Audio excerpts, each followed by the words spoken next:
In today's video I will show you the complete setup process for the MatchX M2 Pro miner. Alright, let's go straight into the video. Here is the M2 Pro miner unopened box.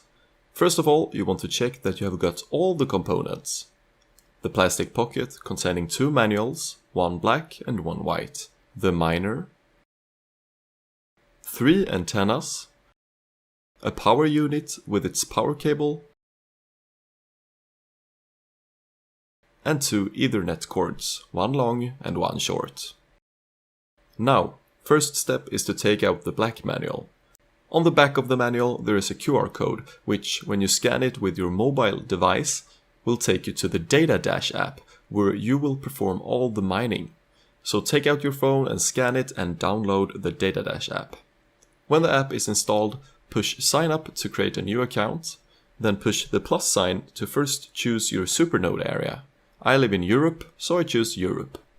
Then type in the email address you want to use and you will get a confirmation email sent to that address, which you need to open and verify. Once that is done, you can continue to the next step and set up the miner. First, you need a screwdriver to remove the 2 screws from the M2 miner. Once removed, you want to push the lid downwards to open.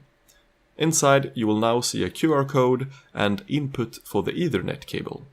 Now, take your mobile device again, go into the Data Dash app and click on Add Miner. Then push the plus sign saying Scan the QR code and scan the QR code on your miner, and it should say congratulations. Great, you have now connected your miner to your Data Dash account. Next, let's put together all the hardware. Start by putting on the 3 antennas. Each antenna have a letter G, L, L. The miner have slots with the same corresponding letters, so you know where to put the antennas. So G antenna goes on the G spot and L antennas go on either of the L spots. There should now be 1 empty slot remaining. Great. Next step. I take the long Ethernet cable and put it into the miner. The other end of the long Ethernet cable goes into the power unit in the slot PoE. Next, I take the short Ethernet cable, put it into the remaining slot in the power unit called LAN. The other end should connect to your router. Don't forget that your power unit also needs to be powered with the power cable. Great, everything is in place. Let's bring everything over to the router. Okay, I have not changed anything, and I will now take the only loose end of the short Ethernet cable and connect it to the router. And then power on the power unit. Here, as you can see, I put my miner in the window. Now you should bring the white manual. In this manual it shows a list of different colors your miner will show during the boot up process. The boot up process starts with the blue light. The process takes about 10 minutes, so be patient.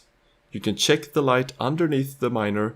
As you can see here, my miner is already showing a yellow light. Now just wait a few more minutes to let your miner boot up. Now, as you can see, it's blinking green and yellow. Okay, let's wait a few more minutes. And now it's green. Awesome. This indicates your miner is online and mining. You can go into your app to verify this. Go to Miner, and here is your miner. Often it does say offline, but if you refresh your app, it should say online. As long as your miner have a green light, your miner is online and mining. Now you'll just wait and let it mine. Soon I'm going to post updates on my earnings per miner, and if you want to see that, follow me and press the notification bell. And if this video helped you in any way, please help me with clicking the thumbs up button. Alright, thank you, goodbye.